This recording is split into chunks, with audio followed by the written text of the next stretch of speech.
Good afternoon and welcome to Something in It for You. Welcome to our afternoon broadcast on Impact Royal TV.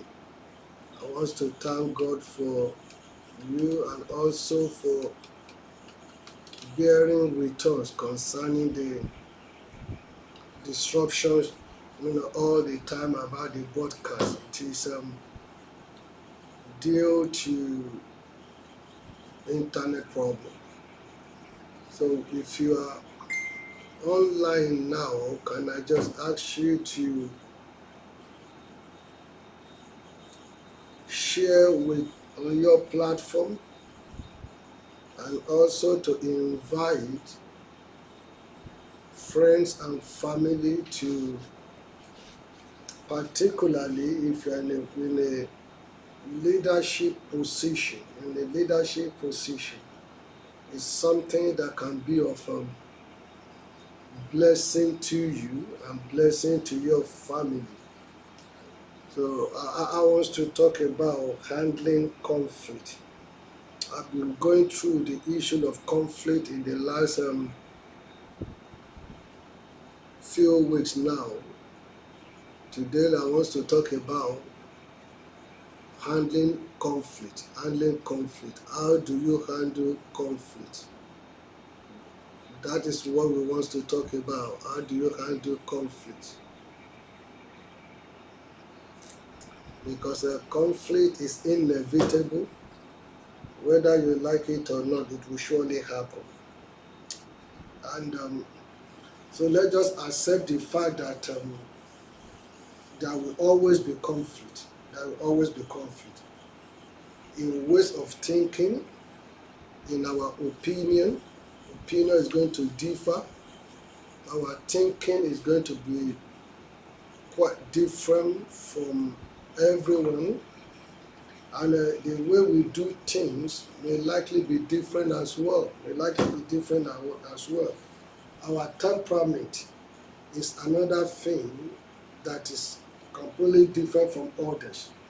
So when you're dealing with conflict, as I've explained in the last two sessions, then you know that because we are different, because we're two different people, you know that we reason differently, we approach things differently, then the tendencies of us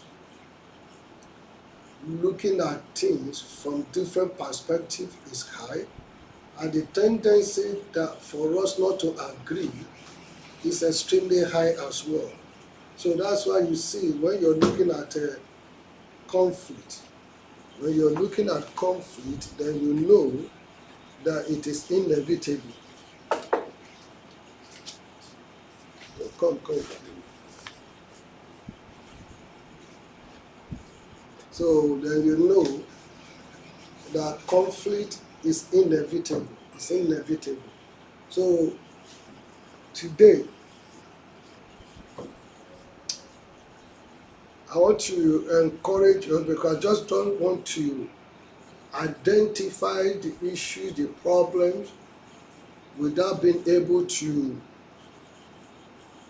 make some suggestions of how to handle it or which way to go. Because as long as there's human, there will be misunderstanding. There is going to be miscommunication. The tendencies of misinterpretation is very high too. There will even be times that your good intention is going to be taken wrongly. It's going to be looked at in a different perspective. And when that happens, it's going to breed what is called anger, rejection, resentment, disappointment, frustration. And the potential in a person become extremely reduced. Because you are not going to have the zeal to keep on going. The zeal to keep on going You no longer going to have it because be affected as a result of what that individual did, how that individual affected you through his or her demeanor or misbehavior or the misunderstanding or the communication. But what I have come to encourage us today is that conflict is inevitable and it is natural. I've been able to look at it from the biblical perspective, all the way down to human relationship or business or family. There is no family that do not have or that is not going to experience or go through conflict. Husband and wife, even children, siblings. The tendencies of conflict is very high. Even the mouth and the tongue, they do have issues with one another. And when they disagree, there's a problem. Because tongue and mouth or teeth will have a fight. One will bite the other. The other will feel injured.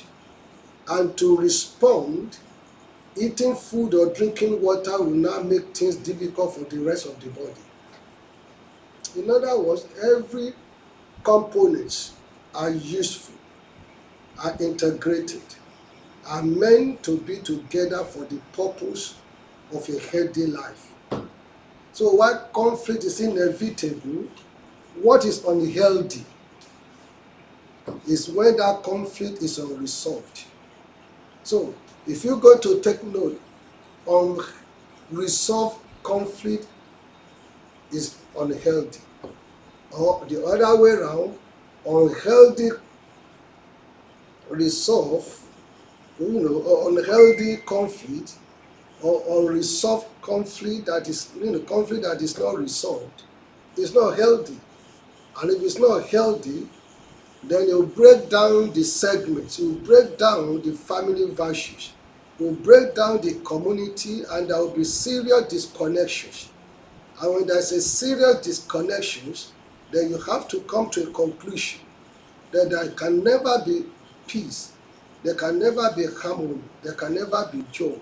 And what that does is basically that the society become affected. And when the society is affected, then even the one that started the conflict and the one that originated it and even the one that get angry, you will discover that all of them put together are going to be beneficial of the consequence of the conflict.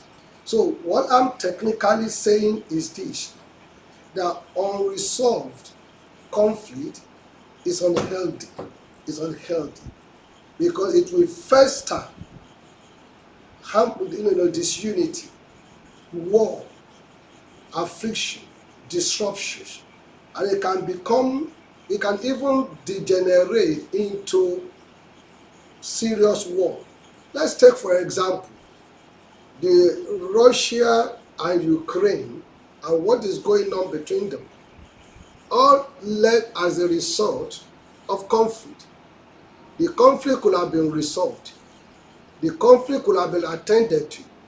And most Western nations and allies, they tried all their possible means to get involved, to be able to find answer, to be able to find, don't let me say answer, maybe to find resolution, a peaceful resolution. But they were unable to do that because the one who was determined to fight already determined to fight.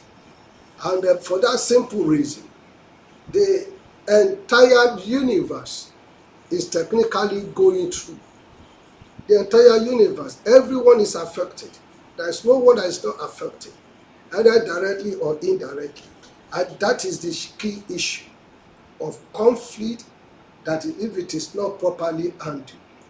Conflict that is not properly handled in family, the family will become disintegrated. Divorce starts from the basis of conflict, disagreement, miscommunication, misinterpretation, misunderstanding, and it began to generate into issues, serious issues. And when those issues are not resolved, the likely consequence is that there will be war. But the war in this sense will become divorce. Then the family becomes dysfunctional. Everyone will have to go on their own way. Everyone will have to do things whichever way they want to do things. And that is the bone of the issue, the bone of issue, that whatever is not resolved will degenerate into serious issues. So what do we do? What do we do in cases of conflict? Number one thing I want to suggest to you is that we must confront conflict. You should not run away from it. I do understand that there are some people that are, oh, I'm a peace-loving person, I just don't want trouble. But what happens when trouble comes to your door? What happens when issues come to your door?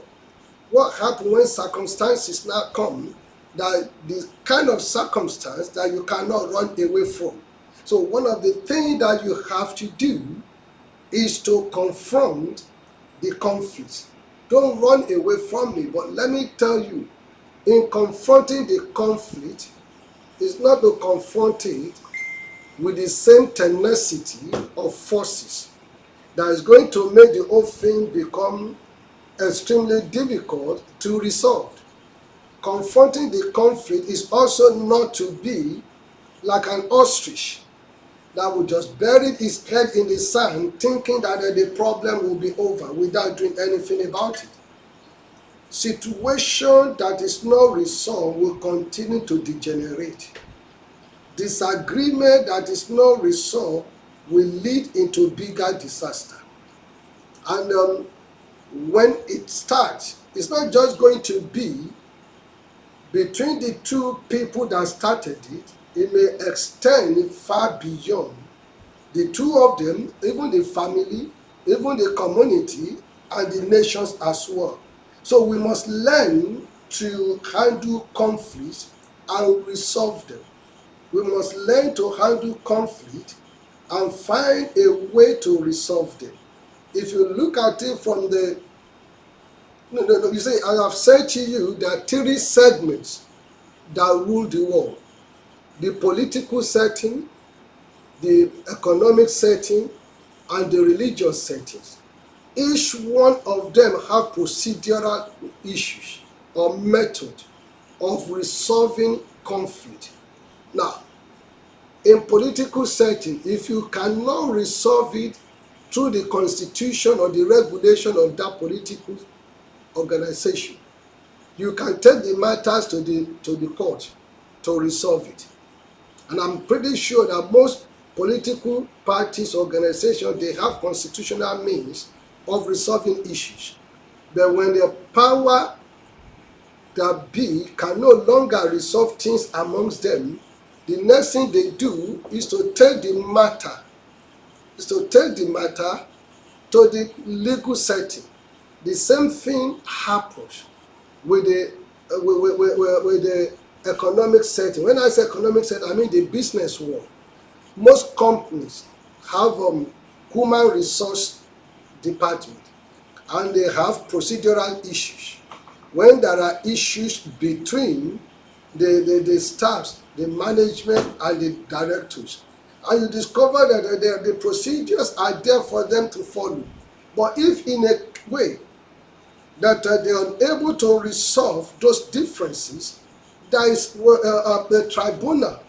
The tribunal, employment tribunal, is there to find solution, to find answer, to make sure that no one is unjustifiably dismissed. So, and that is one aspect.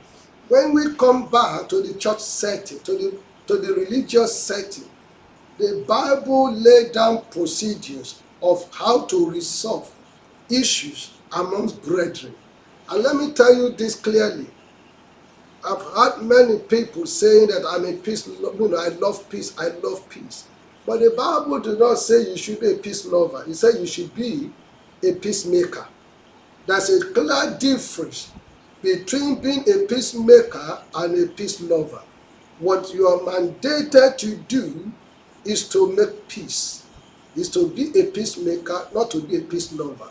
When you are a peacemaker, everyone become a peacemaker, then peace will reign.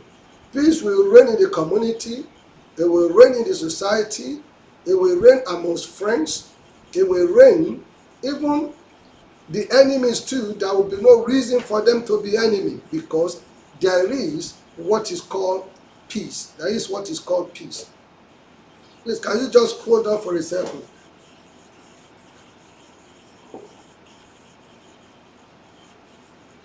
Animals.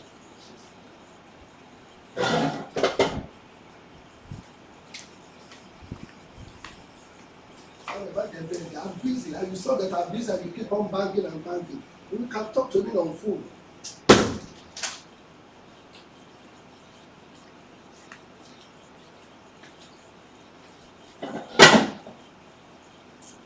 I'm very sorry, so I just have to, talk to my driver that is becoming a nuisance. I'm really sorry. So let me get back to the point. As I was saying that we must learn to handle conflicts and resolve them. A conflict is like a trial. It is like a trial. And we can learn and grow from it. You see, there are lessons to learn, and what you learn from it is to guide you, in the next approach, in the next level. But when similar things happen, so you have an understanding or a better posture how to deal with it. But whoever that wants to be a peacemaker, let me start with you. The first thing you need to do is to examine your attitude. Because those are the two aspects that we need to look into, our attitude. What's your attitude saying? What's my attitude saying? Is your attitude to retaliate? Your attitude is to respond. There's a difference, a clarity, between respond and retaliate. There's a clear difference. When you're looking at handling conflict, don't let your attitude be to retaliate, but let it be to respond. But how do you respond? But you are called to respond in love. Because that's what I've just said to you moments ago, that you are not asked to be a peace lover. From the biblical perspective, you are called to be a peacemaker. So your attitude then, therefore, will have to be an attitude of a builder. Attitude of someone who is willing to restore. Attitude of someone who is not ready to tear down, but to put together. If you look at family, ministry, you discover that the battle in ministries and family is even more serious than the conflict between two nations and community. And you will be amazed if you are in a position of leadership like me, and when you have to deal with so many things, so many issues, and sometimes you start asking yourself that, is it really worth all this nonsense? How do they reason? How does people reason?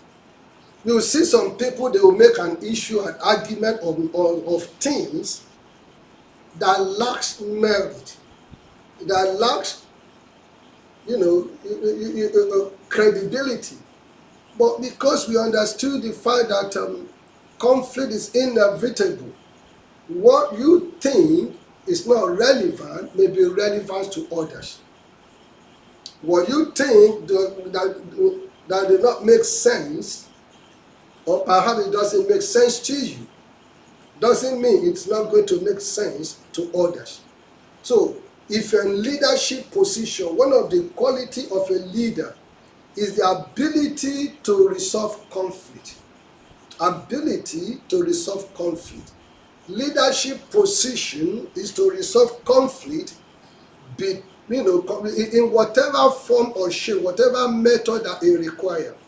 I have been in a situation before that in resolving conflict, that I have to take responsibility for things that I know nothing about.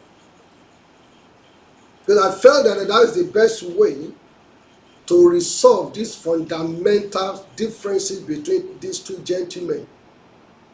And then I have to take the responsibility and say, it is my fault. It is my fault. And I have to tender an apology so that we can move on, so that they will not degenerate into a different level. So you see, whether you're spiritual or not, conflict is inevitable. It's inevitable. It happens. But we are asked to be a builder, and a builder is a restorer. A builder do not tear down. But what we see among Christians is that the moment there are trouble or disagreement in the church, we go all the way to tear it down. And thereafter, one will rise up and go and set up his own. Go and start his own. And in the process, get what?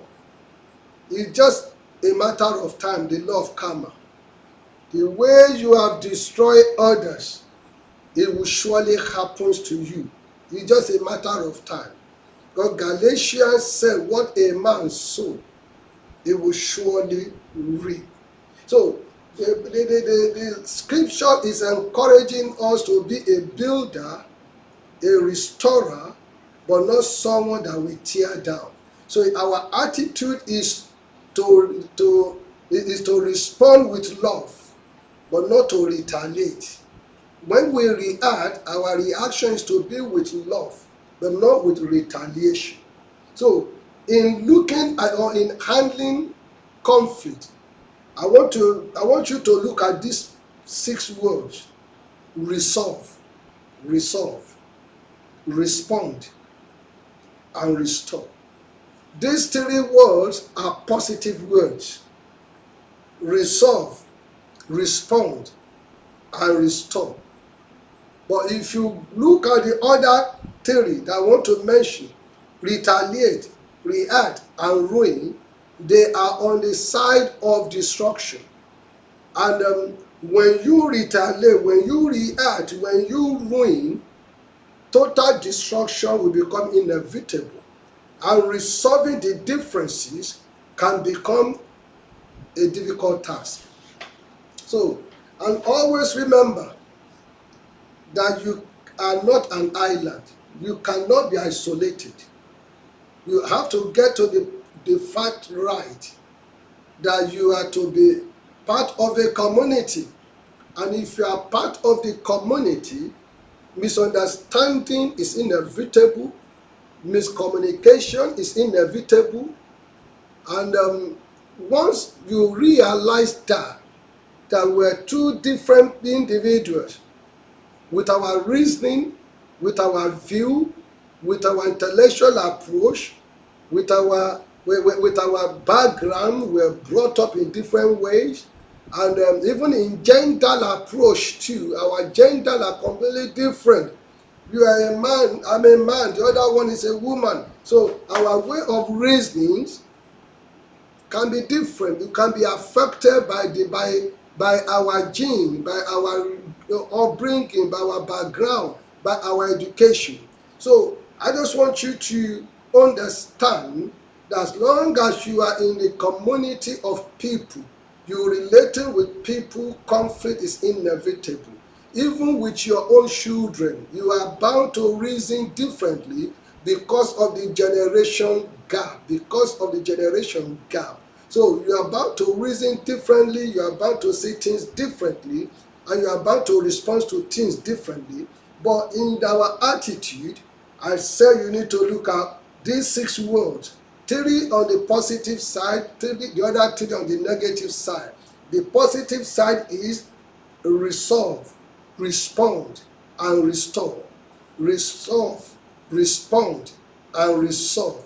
If you restore and you respond and you resolve, you are on the good path of dealing with conflicts, and you are on the path of being a peacemaker, but not someone that wants to tear down and destroy completely. But if you are a person who embrace retaliation, reaction, and ruin, you can be rest assured that that individual is on the path of war. And in looking at war, there is no winner, there is no loser. But guess what? I'm tilting onto the point that, in fact, there is no winner, all are losers. Let me just say that all are losers. Because at the end of the day, it's either you lose human resources, financial resources, territorial resources, and it takes so long, years to build, but it takes hours or minutes or days to destroy. So you need to see that conflict destroyed if it is not properly handled. Another word I want to share with us today is, what is your action with regards to conflict? What is your action? Let's look at it from this perspective. Based on Matthew chapter 18, verse 15 to 17. The first thing I'm going to see, this is what the scriptures say. Say, if your brother sin against you, go tell him his fault. Go tell him his fault. Between you and him alone. If he hears you, then you have gained your brother. But if you refuse to listen to you, I mentioned earlier that the Bible put the procedure in place how to resolve issues. And it is amazing, and painful when a believer cannot resolve issues amongst themselves. They take the matter to court. I think I did mention last week when a particular judge in United Kingdom sitting down in the High Court, dealing with church that brought their case to him, and their leaders, an African church, and their top leaders, their elders, the people that we respect in our community. But they cannot resolve the issues. They took the matter to court, and they dressed up in their garment to attend the court before the judge. And the judge was very angry, and he just told them to keep quiet, that if you have shame, that you are not supposed to be in my court. I'm supposed to be, in your court. I'm supposed to be before you. You are the one that's supposed to be guiding me, that I'm doing things. You are not supposed to be in my court and me judging you. And I want to believe that the judge must have been a Christian. He understood clearly the Christian procedure of resolving issues. So the Bible says we should go to the offender alone and talk it over. The reason sometimes when the person will not listen to you is you've already told 1, 2, 3, 4, 5, 6 people, and the whole thing has already filtered back to him with anger. Even the person that you told will have gone back to him or her and had their own bits to read. Instead of them to resolve the issues, they will add more, and it will go bigger than the way you anticipated. Wouldn't it have been much more better for this individual to hear from you? But if you made effort to resolve with him and he didn't listen, or he or she refused to listen, then because you went, always remember that you went to resolve, to restore. And that's the essence of your response. But don't go with the spirit of retaliation or reaction, or to that today we will finish everything, today everything is going to be over. Look, that is not the way to resolve issues, So express, when you go to that individual with a mindset to resolve and to respond and to restore. Express what you feel, or perhaps what you felt, how the whole thing affected you, and also try to convey what you were trying to, put across to this person in a loving, cleverly, and prudent way. And also learn the ability to listen with an open mind, what the other person has got to say. Learn to listen. Sometimes the major cause of our trouble happens to be that you aren't listening at all. And if you're not listening, you will not be able to get what that individual is trying to put across. And if he or she says something that you're not clear with, you can ask him or her to explain, because our thought process can be different. Our analytical mind is different. Our presentation too is different. That's why it's always important to ask that, can you come again? Can you explain what you meant by that? And never be too big to say sorry. If you find yourself at fault, look, the fact that you're able to say sorry resolve the magnitude of the trouble. No matter how maintained the trouble is, because you are able to say sorry, you've already crushed that trouble. So don't be too big, a man or a woman that cannot say sorry. If you know you are at fault, or perhaps you've been proved that you are at fault, you've been proved that you were wrong and you are at fault, then also, if you are the one on the hand, or the injured person, the affected person, once the person apologize, accept the apology. The moment the other person says sorry, be magnanimous enough to accept the apology so that you can move on to the next level. Be magnanimous enough to accept apology. Don't feel that, you have hurt me to my bones. It has to be, to hell with you. No reconciliation, no relationship. We cannot work together. There is no way we can resolve it. You never can tell that the son and the daughter of the person you refuse to make up with now may be in a position to help you or your children tomorrow. May be in a position to help you and your children tomorrow. So that is the more reason that the Bible is saying to us, resolve, respond, and restore. Don't retaliate, don't react, and don't ruin, because you may need this individual one day. So number 2 is that work out the ways where the situation will not repeat itself.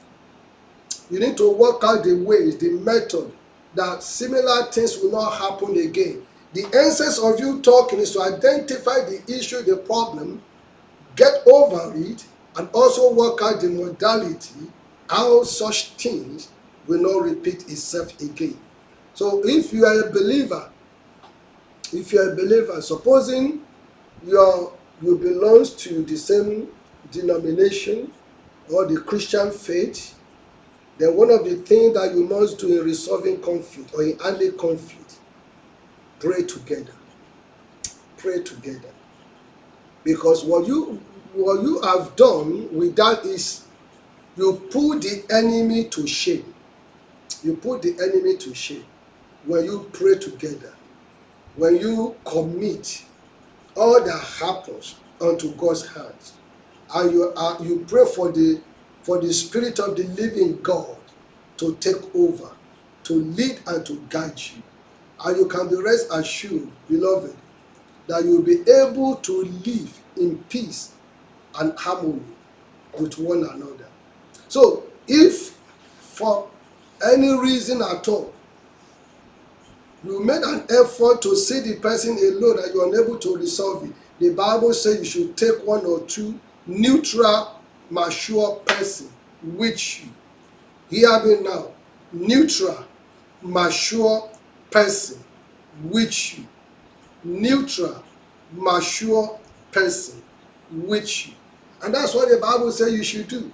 But not the same person you've already told that's already biased or that has already expressed a negative opinion about the person that hurt you. And you now carry him or her along with you, then you are not going to resolve issue because this individual is already biased. So, wisdom is what is needed here. And the Bible told us that there is wisdom in the counsel of many. There is wisdom in the counsel of many. So be open to what the witnesses have to say. Don't just continue to justify yourself at all times. You do not have monopoly of knowledge. You do not know it all. And the person that is offended or affected by your action, your reaction, by your behavior, needs to be appealed to. You need to hear his or her view. What gets him angry? What makes him to feel that way? You may not have said it intentionally. You may not have meant it intentionally. It might just be things you said accidentally that was, wrongly taken. So in dealing with issues like this, you need to talk. Communication matters. And if you went with one or two or three mature, neutral person, and you couldn't resolve it, the Bible went further. That talk to the leadership of the church. Talk to the leadership of the church. And, if you talk to the leadership of the church, the onus is now on the leadership of the church to find solution to resolve the issues. To resolve the issue. And that's what the scripture said, Matthew 18. When you read it from verse 15 to 17, that you should talk to the leadership of the church. So they need to resolve the issue so that there can be peace amongst brethren. The same thing in office. When there are misunderstandings, when there are conflicts, that organization, that business will not be going very well. That is bound to be, to be set back. The same thing in political class too. You look at what happened recently in Conservative Party, and the entire nation will stand still, while affected. Things weren't working. As a result of what happened within the party, they have to find solution. They have to find answer to resolve it. So you can see that even in church, if there are conflict, you see, the Spirit of God cannot be flowing in that church. You are just trying. You are just managing. You are just trying to do it by your own ability, no longer by the Spirit of God. Because where there are discrepancies, where there are issues, where there are war, where there are quarreling, the Spirit of God may not be able to dwell amongst brethren. So you see that handling conflict matters. It matters a lot. We need to do everything within us to make sure that you are a builder, not a destroyer. A builder, not a destroyer. And I say step 4 is reconcile. Try as much as you can to reconcile with your brother and sister. But if he or she doesn't want to make up, then the Bible says we should leave him or her alone. Stay away from those people. And don't allow it to degenerate, that we transfer to your children. It destroys family, it destroys community, it destroys nations, it destroys things. So this is what I have come to share with you today in what you need to do just in case if there are conflicts. how to handle that conflict really matters. When you're unable to handle the conflict, then it may lead to legal challenge. So when you're unable to handle peacefully, then you will go to court. And guess what? You go to court, it costs you money. And when you lose the challenge, you have to pay compensation. Whereas you could have just resolved all those issues. You could have just resolved it. See, when you can no longer resolve conflict, then you now go to the legal process. The church now go to legal process. And family go to legal process. Political party businesses, they seek the court to come and settle issues for them. And this is what Paul warned against, that believers should not be taking their matters to unbelievers' court for settlement. We should not be taking our matters to court or to unbelievers' court for settlement. No matter how aggrieved, no matter how annoying, no matter how bad it is. Let me give you an example. One particular ministry hired our place, to worship. So they start their worship after us. And they are during the pandemic, they owed us, and we could have decided to challenge them in court, because of the contract they signed. But at the end of the day, Pastor Michael and I just said, look, just let them go, because it wouldn't make any sense, because both of us were Christians, and challenging them, taking them to court or sending lawyers to them to recover the amount of money they owe us wouldn't really, not that it wouldn't make sense, but it wouldn't speak well of us because we are both Christians. So we put everything on Christ. And ever since, God has been so faithful. So sometimes you may think that this serious I've been affected, this serious injury. They took me for granted. They slapped me. They called me names. They call me a fool. They can call you all manners of names. It is not the name they call you that matters. It's what you have decided to do to promote the name of the Lord. They call Jesus all manners of names, but it still continues to affect generation.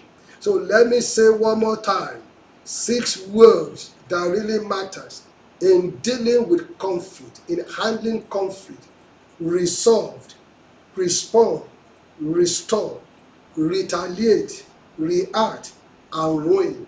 All of them are 6R. 6R. The first 3 are in positive mood. The last 3 are in the mood of destruction.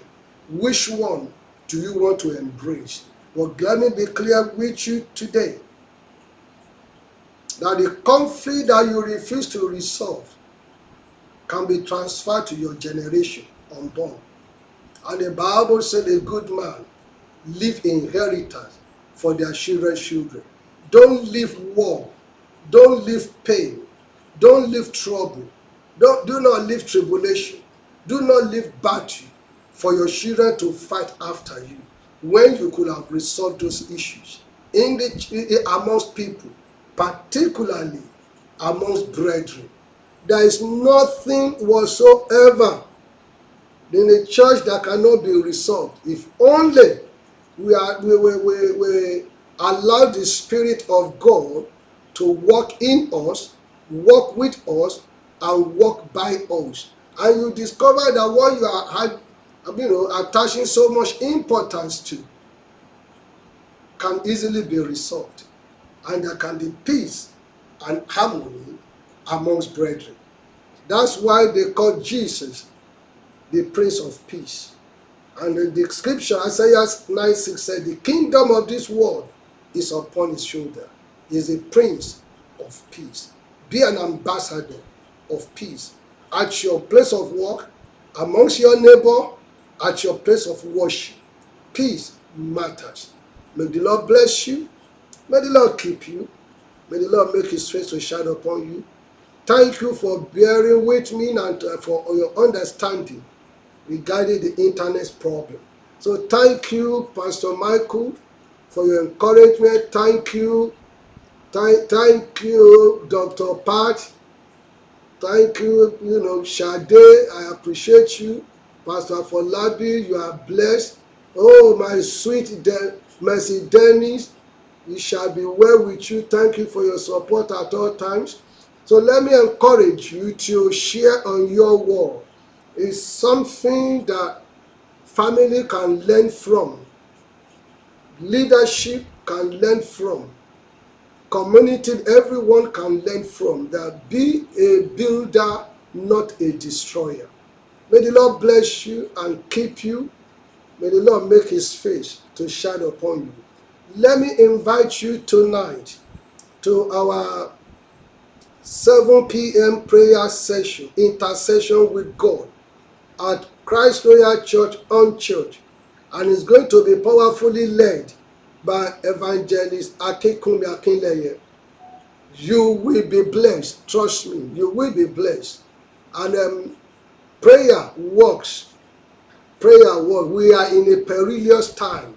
We are in a perilous time. Things happen all over the world. And it is only those that are kept by God that can go through all those challenges. So why don't you join us later this evening at 7 p.m. when we together cry to God of heaven, that as we go through the battle of this year, that you will be our guide and you will lead us, you will watch over us. I'm looking forward to see you online 7 p.m. tonight. God bless you and enjoy the rest of the day. Please kindly share on your wall. Kindly share on your wall. Let others be beneficial of this message of how to handle conflict.